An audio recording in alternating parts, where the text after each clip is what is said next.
Hello, bienvenue sur Atech pour une autre vidéo inédite. Nous allons parler aujourd'hui du réchauffement climatique et de ses conséquences pour l'économie du Groenland. En effet, la hausse des températures terrestres n'est pas dramatique pour tout le monde et nous allons vous le démontrer. Le Groenland, région autonome du Danemark, compte 56 000 habitants, dont la majorité vit sur les côtes et en dessous du cercle polaire. Plus des 3/4 du territoire sont couverts par l'unique calotte glaciaire contemporaine en dehors de l'Antarctique. Depuis 1951, on enregistre une augmentation de la température de 5 degrés en hiver, 3 degrés au printemps et à l'automne, et de 0 degré à 1 degré en été. Mais en quoi ce réchauffement climatique peut-il représenter une aubaine pour cette région reculée de l'Arctique ? Entre découvertes de minerais de terres rares, gisements gigantesques de gaz ou de pétrole et ouverture de nouvelles routes maritimes, les bénéfices pour le Groenland sont multiples. Pourquoi le réchauffement climatique devient-il super rentable pour le Groenland ? À la fin du siècle dernier, la calotte glaciaire du Groenland, qui occupe environ 80% de son territoire, rendait toute étude géologique impossible. Pourtant, de 1990 à 1992, les projets de carottage de calotte du Groenland ont permis de creuser un puits de 3029 mètres. Ils ont alors découvert que l'épaisseur moyenne de la calotte glaciaire était de 2300 mètres. Ces résultats ont été une véritable surprise pour les scientifiques. À cette époque, le réchauffement climatique durait déjà depuis plus de 100 ans. Ils ne s'attendaient donc pas à de tels résultats. Ils en sont arrivés à la conclusion que la totalité des glaces arctiques du Groenland représente 2,85 millions de kilomètres carrés, soit 4 fois la taille de la France. Son territoire est recouvert à 85% par de la glace. Mais quelles conséquences positives peuvent-ils tirer de la fonte de celle-ci ? Essayons d'imager ces propos afin de réellement nous rendre compte de ce que représente cette calotte glaciaire. En effet, si cette gigantesque quantité de glace était amenée à fondre, le niveau des océans augmenterait. Non pas de quelques centimètres, comme certains scientifiques de renommée mondiale nous le prédisent, mais pourrait atteindre les 7 mètres. Et bien sûr, cela menace d'inonder de nombreux pays dans le monde. Ce bouleversement modifierait durablement nos modes de vie. De plus, depuis plusieurs années, les feux de forêt de Sibérie accélèrent le processus de fonte du permafrost. L'immense calotte glaciaire du Groenland a perdu 4700 milliards de tonnes en l'espace de 20 ans, contribuant à elle seule à une hausse des océans de 1,2 cm. Depuis la découverte de ces chiffres, toutes les organisations mondiales, en particulier l'ONU, ne cessent de chercher une solution à cette catastrophe écologique planétaire.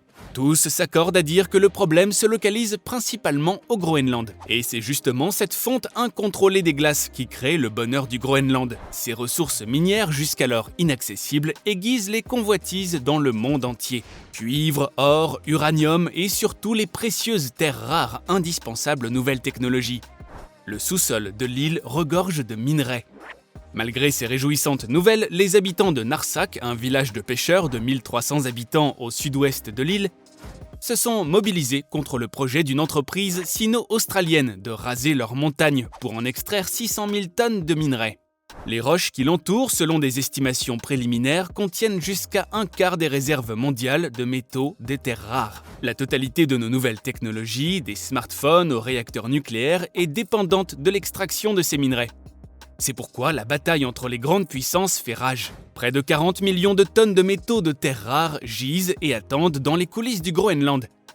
C'est un chiffre grandiose, surtout lorsque l'on sait que les ressources mondiales de matières premières dans le monde, en excluant celles du Groenland, ne représentent que 120 millions de tonnes. C'est la raison pour laquelle l'idée folle d'acheter l'île du Groenland a probablement été avancée par Donald Trump pendant sa présidence. Récemment, les célèbres milliardaires Bill Gates, Michael Bloomberg et Jeff Bezos soutiennent la société d'exploitation minière Kobold Metals. Leur but n'est pas d'aller directement sur le terrain, mais plutôt d'utiliser les capacités de l'intelligence artificielle et du big data pour évaluer le potentiel minier du Groenland. Malgré les formidables capacités de ces technologies, il est toujours nécessaire de réaliser des travaux d'exploration physiquement. C'est pour cette raison que Kobold s'est associé à Blue Jay, une autre entreprise minière, qui sera chargée de se rendre sur place pour effectuer ses travaux de reconnaissance. Un autre milliardaire de la tech, Elon Musk, réfléchit quant à lui à investir dans l'exploration et l'extraction du lithium au Groenland, que l'on retrouve dans les batteries des véhicules électriques. Seul le Groenland dispose de la capacité de production suffisante pour répondre à la demande accrue en terres rares dans le monde, environ 200 000 tonnes par an. Aujourd'hui, les marchés européens et les États-Unis restent incapables de faire concurrence à une telle production. La Chine, quant à elle, possède encore actuellement le quasi-monopole commercial de terres rares. Les Groenlandais sont plus que satisfaits d'une telle concurrence entre ces puissances. Les prix des matériaux et minerais extraits de leur sol ont déjà bondi de 90%, et ce n'est qu'un début. Mais le réchauffement climatique bouleverse également les voies maritimes du Groenland, et il s'avère que c'est là encore une bonne nouvelle. La fonte des glaces libère des routes maritimes, notamment le passage du Nord-Ouest, qui réduirait de 40% le trajet entre l'Asie et l'Europe.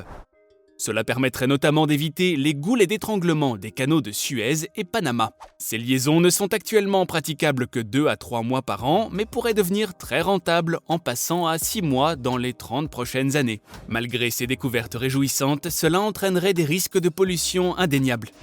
On estime également que l'Arctique recèlerait le quart des ressources de pétrole et de gaz de la planète, et plus d'un tiers se situerait au Groenland. Les incroyables ressources minières du Groenland sont assurément une belle opportunité pour créer de nombreux emplois dans ces territoires reculés. L'ancienne mine de charbon Black Angel avait fermé au début des années 1990, laissant un immense vide pour la main-d'œuvre locale. Sans aucune possibilité de reconversion, des compagnies chinoises pourraient à nouveau s'y intéresser. Les autorités groenlandaises, avec l'aval du tuteur danois, ont déjà accordé 5 licences d'exploitation à de grandes compagnies minières, majoritairement américaines et australiennes. Mais le bénéfice généré par le réchauffement climatique au Groenland ne s'arrête pas là. La source de revenus traditionnelle du Groenland, la pêche, ne s'est elle non plus jamais aussi bien portée. C'est en tout cas ce qu'a récemment déclaré Henrik Leth, président de Polar Seafood. En effet, entre 2014 et 2015, son chiffre d'affaires aurait augmenté de 14 millions d'euros. Il peut remercier les nouveaux courants chauds qui ont amené morues et crevettes dans des zones de l'Atlantique autrefois désertes. L'impact sur la pêche est radical. Sous l'effet des prix élevés du poisson et d'une grande abondance, ce secteur ne s'est jamais aussi bien porté. En 2019, les exportations de poissons représentent encore 92% des revenus du pays. Ce réchauffement profite aussi aux agriculteurs de l'île qui découvrent de nouvelles terres cultivables, une fois l'épaisse couche de glace disparue. Ils ont ainsi pu diversifier leur culture et éviter d'être entièrement dépendants de l'importation de certaines matières premières alimentaires. L'économie du Groenland est assurément vouée à réussir. Le réchauffement de la planète prend de l'ampleur et la conséquence naturelle de ce phénomène sera profitable à cette région reculée du monde. La fonte des glaces va-t-elle exacerber les tensions entre les puissants de ce monde ? L'abondance de minerais, de gaz et de pétrole ont créé toutes les conditions d'un choc de titans sous l'œil effaré mais impuissant des ONG environnementales.